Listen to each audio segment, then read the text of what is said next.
മനുഷ്യന് ഭീഷണിയാണ്.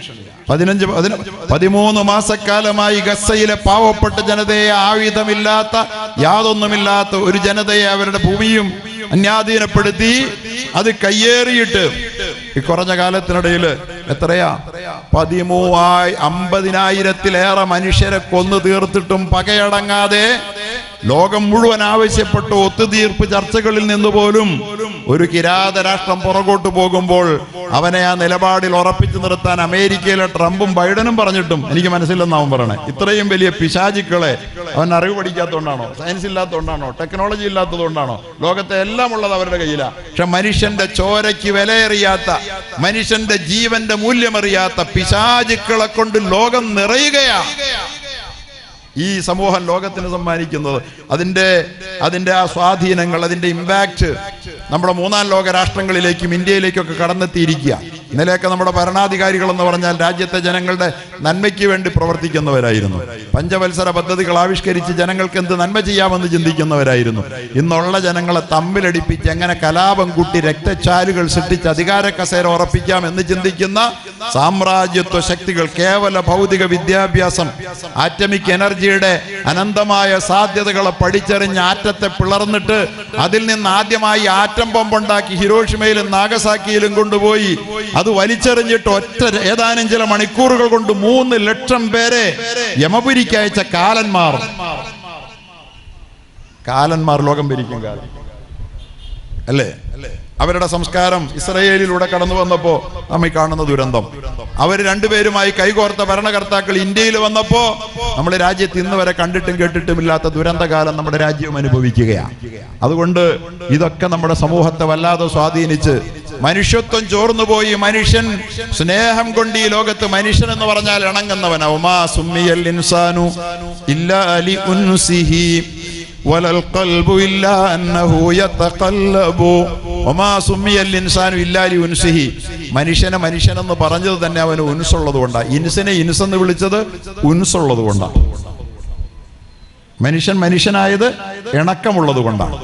ഇണക്കത്തിന് പകരം പിണക്കവും വെറുപ്പമാണെങ്കിൽ അവൻ മനുഷ്യനല്ലെന്ന് അവനെ ഇൻസെന്ന് പിന്നെ വിളിച്ചുകൂടാ. ഇണക്കമില്ലാത്തവൻ എങ്ങനെ ഇൻസാവുക? ഉൻസുണ്ടെങ്കിലേ ഇൻസാവൂ. വലൽ ഖൽബു ഇല്ലാ അന്നഹു യതഖല്ലബു. ഖൽബായത് ഇളക്കമുള്ളത് കൊണ്ടാണ്. ഇൻസായത് ഉൻസ് ഇണക്കമുള്ളത് കൊണ്ടാണ്. അപ്പൊ മനുഷ്യന്റെ മൂല്യം ഇണക്കമാണ്.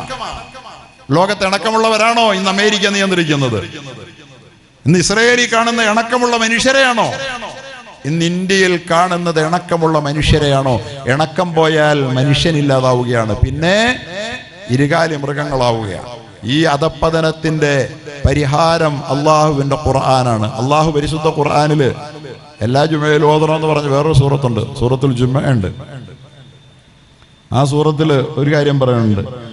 മസലുല്ലദീന ഹുമ്മിലുത് തൗറാത്ത സുമ്മ ലം യഹ്മിലുഹാ കമസലിൽ ഹിമാരി യഹ്മിലു അസ്ഫാറാ. ഈ ലോകത്ത് മനുഷ്യനെ മനുഷ്യനാക്കി തീർക്കാൻ വേണ്ടി അള്ളാഹു ആകാശത്ത് നിന്ന് അവതരിപ്പിച്ച വേദഗ്രന്ഥം മാനിഫെസ്റ്റോ അത് തലയിൽ ചുമന്ന് നടക്കുകയും തൗറാത്ത് ഞങ്ങളുടേതാണെന്ന് മേനി പറയുകയും അത് ഉള്ളിലേക്ക് നെഞ്ചിലേക്ക് ഏറ്റെടുക്കാതിരിക്കുകയും ചെയ്ത, ഹൃദയം കൊണ്ട് സ്വീകരിക്കാതിരിക്കുകയും ചെയ്ത ജനത കമസലിൽ ഹിമാരി യഹ്മിലു അസ്ഫാറാ. ഈ ലോകത്തെ ഗ്രന്ഥം ചുമക്കുന്ന കഴുതകൾ മാത്രമാണവർ. വേദഗ്രന്ഥത്തിന്റെ പ്രേരണയ്ക്കൊത്ത് ജീവിതം കരുപിടിപ്പിക്കാത്ത ഏത് ജനതയായാലും അവർ ലോകത്തെ ഏറ്റവും മോശം എക്സാമ്പിളാണെന്ന് പരിശുദ്ധ ഖുർആൻ.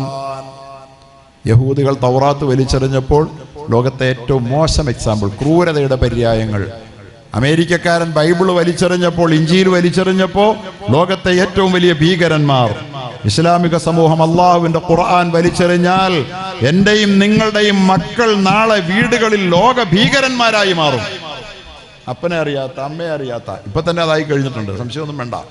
എഞ്ചിനീയറും ഡോക്ടറും ഒക്കെ ആകുന്ന വേറെ കാര്യം. ലോക ഭീകരന്മാർ, വേദഗ്രന്ഥത്താൽ ഭരിക്കപ്പെടുന്ന, നയിക്കപ്പെടുന്ന മനസ്സിന്റെ ഉടമകളല്ലാത്ത ലോകത്തെ ഏതൊരു ശക്തിയായാലും അവർ ലോകത്തെ ഭീകരന്മാരാണ്.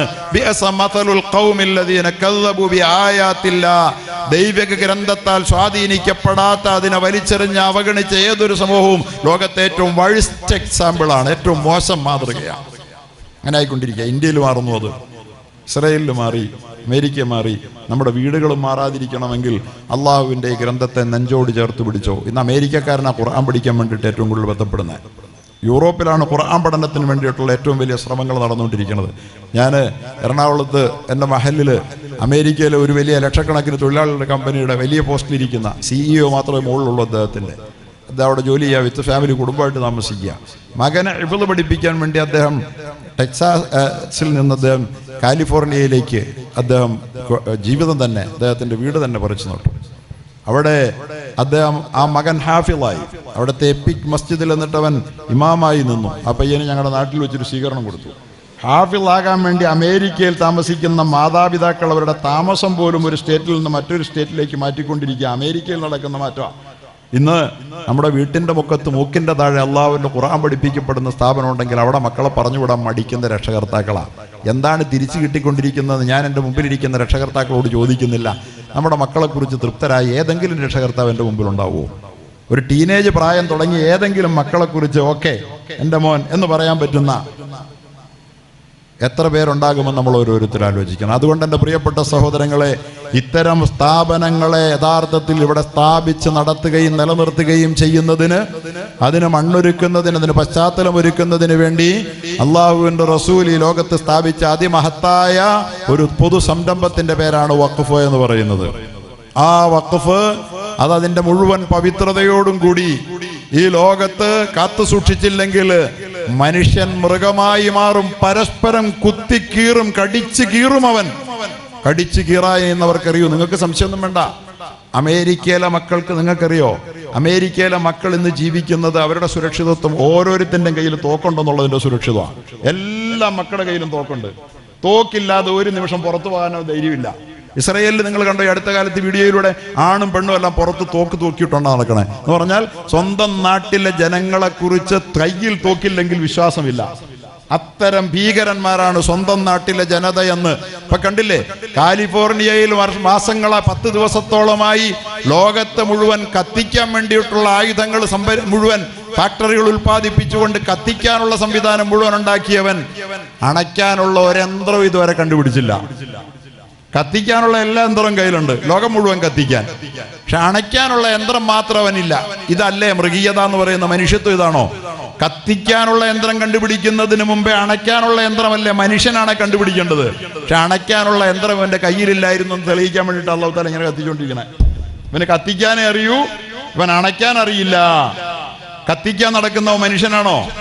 ആ നാട്ടിൽ ജീവിക്കണമെങ്കിൽ അവരുടെ മക്കൾക്ക് 5 ലക്ഷം അമ്മമാർ തെരുവിലിറങ്ങി നടത്തിയ ഒരു വലിയ പ്രകടനം നടന്നു. ഒന്നല്ല, പലവട്ടം നടക്കാറുണ്ട് അമേരിക്കയിൽ. അവരുടെ ഒരൊറ്റ ഡിമാൻഡ് സർക്കാരിനോട് ഞങ്ങളുടെ മക്കളുടെ കയ്യിൽ നിന്ന് തോക്ക് പിടിച്ചെടുക്കണമെന്നാ, തോക്ക് ലൈസൻസ് റദ്ദാക്കണമെന്നാ. കാരണം ഈ കഴിഞ്ഞ ദിവസം നിങ്ങളൊക്കെ കണ്ടതാണ്, വാഷിംഗ്ടൺ എലമെന്ററി സ്കൂളിലെ ഒരു വിദ്യാർത്ഥി, അവന്റെ പേര് എൽ സാൽവഡോർ റാമോസ് എന്നാണ്. അവന്റെ കയ്യിലിരിക്കുന്ന തോക്ക് കൊണ്ട് അവന്റെ മുത്തശ്ശിയെ വെടിവെച്ച് കൊന്നു. മുത്തശ്ശിയെ വെടിവെച്ച് കൊന്നു കഴിയുമ്പോൾ മനുഷ്യനാണെങ്കിൽ മനസാക്ഷി കുത്തു തോന്നും. ഒരു മനുഷ്യൻ പറഞ്ഞു ഇത് മരിക്കുന്നതാണ് മുത്തശ്ശിയെ. അവനത് കഴിഞ്ഞപ്പോൾ അവന്റെ കലിപ്പ് മൂത്തിട്ട് അവന്റെ പള്ളിക്കൂടത്തിൽ പോയി ഒരു 18 പേരെയും കൂടെ കൊന്നു വെടിവെച്ച്. കഴിഞ്ഞ വർഷത്തെ വാർത്തയാണല്ലോ, എന്നെ നിരന്തരം ആവർത്തിച്ചുകൊണ്ടിരിക്കുക. ഇതാണ് അമേരിക്ക, നമ്മൾ കൊതിയോടെ കാണുന്ന അമേരിക്ക. ആ സമൂഹം വാസ്തവത്തിൽ ഇന്ന് വലിയ വില കൊടുക്കുകയാണ്. പ്രിയപ്പെട്ട സഹോദരങ്ങളെ, ദുരന്തങ്ങൾ പലതരത്തിൽ വേട്ടയാടുകയാണ് ആ സമൂഹത്തെ. പക്ഷെ അവരറിയുന്നില്ല അവരുടെ സ്വയം കൃതാനർത്ഥമാണ്, കയ്യിലിരിപ്പ് കൊണ്ടാണെന്ന് സ്വയം തിരിച്ചറിയാൻ അവർക്ക് കഴിയാതെ പോയത്. അവരുടെ വേദങ്ങൾ അവരുടെ കൈവശം നിന്ന് നഷ്ടപ്പെട്ടതാണ്. അവരുടെ ഇഞ്ചിയിൽ അവർക്ക് പോയി. അതാണ് അല്ലാഹു പറഞ്ഞ മദലുല്ലദീന ഹുമ്മിലു തൗറാത്ത സുമ്മ ലം യഹ്മിലുഹാ. വേദഗ്രന്ഥം സ്വന്തമാണെന്ന് പറഞ്ഞു നടന്നിട്ടും അത് തലയിലെടുത്തിട്ടും സുമ്മ ലം യഹ്മിലുഹാ അത് നെഞ്ചിലേറ്റാതിരുന്നവർ ബിഅസമതലുൽ ഖൗമില്ലദീന കദ്ദബു ബിആയാത്തില്ലാ. ലോകത്തെ ഏറ്റവും മോശം ജനതയായി മാറുകയാണ്. അവിടുത്തെ മക്കൾ, അവിടുത്തെ അമ്മമാർ, അവിടുത്തെ പൊതുജനം, അവിടുത്തെ അധികാരികൾ ലോകത്തെ പേടിപ്പിക്കുന്ന ആളുകളായി മാറുകയാണ്. കാട്ടാനയെയാണോ അമേരിക്കൻ പ്രസിഡന്റിനെയാണോ പേടി? ഘോരവ്യാഘ്രത്തെയാണോ സിംഹത്തെയാണോ മനുഷ്യന് പേടി? സിംഹത്തെ പേടിക്കാറില്ല നമ്മളത്ര. കാട്ടാന പ്രശ്നങ്ങളൊക്കെ ഉണ്ട് നമുക്ക്. അവിടെ അൻവർ MLA ഉയർത്തുന്ന വയനാട്ടിലെ പ്രശ്നങ്ങളൊക്കെ ഉണ്ട്. പക്ഷേ അതിലെല്ലാം ഇന്ന് നമ്മൾ മുഴുവൻ മനുഷ്യലോകം പേടിക്കുന്നത് അമേരിക്ക എന്ത് ചെയ്യുമെന്നുള്ളതാണ്. അവിടെ കുറെ മനുഷ്യരാണുള്ളത്. ഇസ്രയേൽ എന്ത് ചെയ്യുമെന്ന് അവിടെ കുറെ മനുഷ്യരാണുള്ളത്. ഇന്ന് നമുക്ക് കുറച്ച് ഭരണകർത്താക്കൾ ഇവരെന്ത് ചെയ്യും പടച്ചവനെ എന്നാണ്. കാട്ടാനയെ പേടിക്കുന്നതിനേക്കാൾ, കാളസർപ്പത്തെ പേടിക്കുന്നതിനേക്കാൾ ഇന്ന് മനുഷ്യരെ ഭരിക്കുന്നവരെ പേടിക്കുന്നിടത്തേക്ക് ലോകം മാറാനുള്ള കാരണം എന്താ? എന്താ ആലോചിക്കാത്ത? ഈ മാറ്റം ഇനി മുന്നോട്ട് പോയാൽ എന്താകും സ്ഥിതി? ഇവിടെ എവിടെയാണ് എന്താണ് നഷ്ടപ്പെട്ടത്? ഇവിടെയാണ് അള്ളാഹുവിന്റെ ഖുർആൻ. ഈ ഖുർആനിന്റെ പഠനങ്ങൾ ഈ ലോകത്തെ ഏറ്റവും വലിയ നന്മ എന്താ? ഡോക്ടറെ ഉൽപ്പാദിപ്പിക്കലാണോ? എഞ്ചിനീയറെ ഉൽപ്പാദിപ്പിക്കലാണോ? അല്ലെങ്കിൽ MBA-കാരനെ ഉൽപ്പാദിപ്പിക്കലാണോ? അതുകൊണ്ട് നമുക്ക് സന്തോഷം കിട്ടുമോ, സമാധാനം കിട്ടുമോ? ഈ ലോകത്തെ ഏറ്റവും വലിയ ഉൽപാദന പ്രക്രിയ എന്ന് പറയുന്നത്, ഏറ്റവും വലിയ നിർമ്മാണ പ്രവൃത്തി എന്ന് പറയുന്നത് മനുഷ്യനെ ഉൽപ്പാദിപ്പിക്കലാണ്. ഒരു മനുഷ്യൻ, നല്ലൊരു മനുഷ്യനാ, വഴിയെ നടന്നു പോകുമ്പോ ഇയാളൊരു നല്ലവനാ എന്ന് നമുക്ക് മുഖത്ത് നോക്കി ഗ്യാരണ്ടിയോടുകൂടി പറയാൻ പറ്റുന്ന എത്ര പേരുണ്ട്? ഒരു നല്ല മനുഷ്യനെ ഉൽപ്പാദിപ്പിക്കുന്നതിനേക്കാൾ ഈ ലോകത്തെ വിജയകരമായ ഒരു പ്രവർത്തനവുമില്ല. ആ നല്ലൊരു മനുഷ്യനെ ഉൽപ്പാദിപ്പിക്കാൻ എന്ത് വേണം? ഈ ലോകത്ത് ഇത്തരം സ്ഥാപനങ്ങൾ വേണം.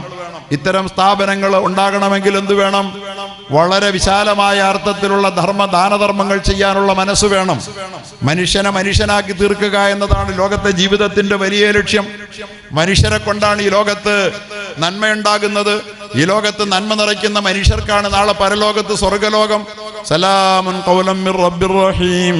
അന്യോന്യം കണ്ടാൽ നല്ല വർത്തമാനങ്ങൾ, ശാന്തിയുടെ മന്ത്രങ്ങളല്ലാതെ മറ്റൊന്നും പൊഴിക്കാത്ത, അതുമാത്രം കൈമാറി വാക്കിലും പ്രവൃത്തിയിലും സന്തോഷം, പിന്നെയും സന്തോഷം വളർത്തുന്ന ഒരു ലോകമാണ് സ്വർഗം. അവിടെ അസ്വസ്ഥതകൾ ഏതുമില്ല. അന്യോന്യം കണ്ടാൽ കണ്ണു പറിക്കാതെ അവർ മുഖാമുഖം എത്രയോ നേരം നോക്കിയിരിക്കും. അത് സ്വർഗത്തിന്റെ പ്രത്യേകതയാണ്. അത് ഈ ലോകത്ത് നിന്ന് ആ മാനസികാവസ്ഥയിലൂടെ വളർത്തിയെടുത്ത ഒരു സമൂഹത്തിന് പാർക്കാനുള്ള, ചേക്കേറാനുള്ള ഇടമാണ്. അങ്ങനെയുള്ള ആളുകളെ ഉൽപ്പാദിപ്പിക്കാൻ എന്താ വേണ്ടത്? അങ്ങനെയുള്ള ആളുകളെ ഉൽപ്പാദിപ്പിക്കാൻ വേണ്ടിയിട്ടാണ് മദ്രസകൾ, പള്ളികൾ ഒക്കെ വേണ്ടത്. ഇപ്പൊ ഈ പള്ളിയുടെ നേരെ ആരാണ് വാളോങ്ങുന്നത്? ഇപ്പൊ ഈ മദ്രസയുടെ നേരെ ആരാണ് വാളോങ്ങുന്നത്? മനുഷ്യനാകാൻ പാടില്ല, മനുഷ്യൻ സ്നേഹിക്കാൻ പാടില്ല, മനുഷ്യൻ വെറുക്കാനേ പാടുള്ളൂ. മതങ്ങൾ പരസ്പരം തമ്മിലടിക്കേണ്ടവരാണ്, മതങ്ങൾക്കൊരിക്കലും ഒരുമിച്ച് ജീവിക്കാൻ പറ്റില്ല എന്ന് പറയുന്ന അപകടകാരികളായ, മൃഗീയവും പൈശാചികവുമായ മനോഭാവത്താൽ നിയന്ത്രിക്കപ്പെടുന്ന ഭരണാധികാരികൾ വന്നപ്പോൾ പള്ളിയുടെ നേരെ അവർ തിരിയും. കാരണം അവർ മനുഷ്യത്വത്തെ വെറുക്കുന്നെങ്കിൽ ആദ്യം തിരിയേണ്ട പള്ളിയുടെ നേരെയാണ്. കാരണം പള്ളികളും മദ്രസകളുമാണ് മനുഷ്യത്വം പഠിപ്പിക്കുന്നത്. പള്ളിയും മദ്രസയുമാണ് മനുഷ്യത്വം പഠിപ്പിക്കുന്നത്. ഇവിടെ കള്ള് കുടിക്കരുതെന്ന് പഠിപ്പിക്കാൻ ഏതെങ്കിലും സംവിധാനം ഉണ്ടോ? ഐക്യരാഷ്ട്രസഭയുണ്ടോ? കഞ്ചാവ് അടിക്കരുതെന്ന് പറയുന്ന ഐക്യരാഷ്ട്രസഭയുണ്ടോ? പെണ്ണ് പിടിക്കരുതെന്ന് പറയുന്ന ഇന്ത്യയുടെ ഗവൺമെന്റ് ഉണ്ടോ? സുപ്രീം കോടതി ഉണ്ടോ? കേരള സ്റ്റേറ്റ് ഉണ്ടോ? എന്തെങ്കിലും ഒരു സംവിധാനം? പക്ഷെ ഇതൊക്കെ വേണ്ടതാണോ? മനുഷ്യനായി ജീവിക്കണമെങ്കിൽ ഇതൊക്കെ കൊണ്ട് നടക്കുവോ? കള്ളും കുടിച്ച്, കഞ്ചാവ് അടിച്ച്, പെണ്ണും പിടിച്ച് നടന്നാൽ ഈ ലോകത്ത് വ്യക്തിക്ക് സന്തോഷം ഉണ്ടാകുമോ? കുടുംബത്തിൽ സന്തോഷം ഉണ്ടാകുമോ? നാട്ടിൽ സമാധാനം ഉണ്ടാകുമോ? ഇതൊന്നും പാടില്ല എന്ന് പറയാൻ പക്ഷേ ലോകത്ത് ആരാ ഉള്ളത്? ഇന്നും ഇത് പാടില്ല എന്നൊക്കെ നമ്മളൊക്കെ തീരുമാനിച്ചിട്ടുണ്ട്. ഇതെന്തിന്റെ മെടുക്ക? കേരള ഗവൺമെന്റിന്റെ മെടുക്കാണോ? ഇന്ത്യ ഗവൺമെന്റിന്റെ മെടുക്കാണോ? ഐക്യരാഷ്ട്രസഭയുടെ മെടുക്കാണോ? സുപ്രീം കോടതിയുടെ മെടുക്കാണോ? അല്ല. സുപ്രീം കോടതി പറഞ്ഞു അഡൾട്ടറി, അന്യന്റെ ഭാര്യയെ അവൾക്ക് മനസ്സാണെങ്കിൽ അനുഭവിക്കാം, സ്വവർഗരതി ഹലാലാണ് ആണെന്നാ പറഞ്ഞേ. ഓക്കെ പറഞ്ഞേക്കുക. ഒരിക്കലും ഇന്ന് ഈ വൃത്തികേടുകൾ ഇല്ലാതെ, ഈ വൃത്തികേടുകളിൽ നിന്ന് വിട്ടു നിൽക്കാൻ എനിക്കും നിങ്ങൾക്കും പ്രേരണയാകുന്നെങ്കിൽ എന്റെയും നിങ്ങളുടെയും മക്കൾ ഇന്ന് ഈ മനസമാധാനമുള്ള ജീവിതത്തിന്റെ ഈ താഴികക്കുടത്തിന് കീഴിൽ സന്തോഷത്തോടുകൂടി കുടുംബാന്തരീക്ഷത്തിൽ അന്തിയുറങ്ങുന്നുണ്ടെങ്കിൽ ഇതിന് ഉത്തരവാദി UN അല്ല, US അല്ല, അതുപോലെ തന്നെ സുപ്രീം കോർട്ടല്ല, ഇന്ത്യയുടെ ഗവൺമെന്റ് അല്ല, കേരളത്തിന്റെ ഗവൺമെന്റ് അല്ല, ഒരു സംവിധാനങ്ങളുമല്ല. അതിന്റെ ഉത്തരവാദികൾ ഈ പള്ളിയാ, ഈ മദ്രസയാ, വേറെ ഏതെങ്കിലും ഉണ്ടേ പറ. എന്നെ തിരുത്താൻ നിങ്ങൾക്ക് പറ്റുമെങ്കിൽ പറ. ഏതെങ്കിലും ഒരു സംവിധാനം കൊണ്ടാ ഈ നാട്ടിലെ ജനങ്ങള് കള്ളു കുടിക്കാതെ നടക്കുന്നതെന്ന്, ഈ നാട്ടിലെ ജനങ്ങൾ പെണ്ണു പിടിക്കാതെ നടക്കുന്നതെന്ന്, ഈ നാട്ടിലെ ജനങ്ങൾ സ്വവർഗരതി നടത്താത്തതെന്ന്, ഈ നാട്ടിലെ ജനങ്ങൾ ലഹരി ഉപയോഗിക്കാത്തതെന്ന് ഇത് പറയണമെങ്കിൽ ഇതിന് സാധിക്കുന്നത് ഈ മദ്രസകൾ കൊണ്ടല്ലേ? ഈ മദ്രസകളെയല്ലേ നിസ്സാരമായി നമ്മൾ കാണുന്നത്? ഇതിനെയല്ലേ നമ്മൾ നിസ്സാരമായ എന്തെങ്കിലും കൊച്ചു അല്ലറ ചില്ലറ പ്രശ്നങ്ങൾ പറഞ്ഞ് ചിലപ്പോൾ നമ്മൾ പൊളിക്കാൻ വരെ ശ്രമിക്കുന്നത്, ഇല്ലാതാക്കി കളയാൻ വേണ്ടി ശ്രമിക്കുന്നേ? എന്തിനാ അങ്ങനെ മദ്രസകളെന്ന് ചോദിക്കുന്നേ? ഈ ചിന്തകളും പഠനങ്ങളും പര്യാലോചനകളും കൊണ്ട് ചൂടുപിടിച്ച സന്തോഷകരമായ ചർവണങ്ങളുമായി കഴിഞ്ഞുകൂടുന്ന ആളുകൾ അനുഭവിക്കുന്ന ആനന്ദമുണ്ടല്ലോ, പ്രപഞ്ചത്തിന്റെ സൃഷ്ടാവിനെ തിരിച്ചറിയുന്ന അതിനുവേണ്ടി സ്ഥാപിക്കപ്പെട്ടതാണ്. മജ്തമഅ ഖൗമുൻ ഫീ ബൈത്തിൻ മിൻ ബുയൂത്തില്ലാഹ്. മുഹമ്മദുർ റസൂലുള്ളാഹി സല്ലല്ലാഹു അലൈഹി വസല്ലം പറഞ്ഞു, മജ്തമഅ ഖൗമുൻ ഫീ ബൈത്തിൻ മിൻ ബുയൂത്തില്ലാഹ്. ഏതെങ്കിലും ഒരു ജനത അള്ളാഹുവിൻ്റെ ഏതെങ്കിലും ഒരു കൂരയ്ക്ക് കീഴിൽ സംഗമിക്കുകയില്ല, ഏതെങ്കിലും ഒരു ഭവനത്തിൽ ഒന്നിച്ചിരിക്കുകയില്ല. യത്ലൂന കിതാബല്ലാഹ്, എന്നിട്ട് അവൻ അള്ളാഹുവിൻ്റെ ഗ്രന്ഥത്തെ സുന്ദരമായി ഒരുമിച്ചിരുന്ന് പാരായണം ചെയ്യുന്നു. ഒരു പള്ളിയിൽ വന്നു, എന്നിട്ട് ആ പള്ളിയുടെ കീഴിൽ ആളുകൾ കൂടിയിരുന്നിട്ട് യത്ലൂന കിതാബല്ലാഹ്, ഒരു ഉസ്താദ് അവർക്ക് പരിശുദ്ധ ഖുർആൻ പാരായണം ചെയ്തു കൊടുക്കുന്നു മനോഹരമായി. എന്നിട്ട് അവർ ആ പാരായണം ചൊല്ലുന്നു.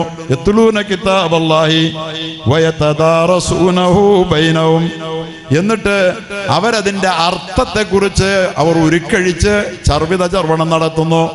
അതിൻ്റെ അർത്ഥം ഇവർ പഠിച്ച ഒരായത്ത് ഒരു ദിവസം, അല്ലെങ്കിൽ രണ്ടായത്ത് ഒരു ദിവസം, അല്ലെങ്കിൽ മൂന്നായത്ത് ഒരു ദിവസം അള്ളാഹുവിൻ്റെ പള്ളിയിൽ വന്നിട്ട് ഒരു ഉസ്താദിന്റെ കീഴിൽ, ഒരു കൂരയ്ക്ക് കീഴിൽ ഒരു നാട് ഒരുമിച്ചിരുന്ന് അള്ളാഹുവിൻ്റെ ഗ്രന്ഥം പഠിക്കുന്നു. അവർ മനോഹരമായത് പാരായണം ചെയ്യുന്നു. എന്നിട്ട് അതിൻ്റെ ആശയങ്ങളെ അവർ ചർവണം ചെയ്ത് പഠിക്കുന്നു. എന്താണ് അള്ളാഹു പറഞ്ഞത് എന്നവർ വിചിന്തനം ചെയ്യുന്നുവെങ്കിൽ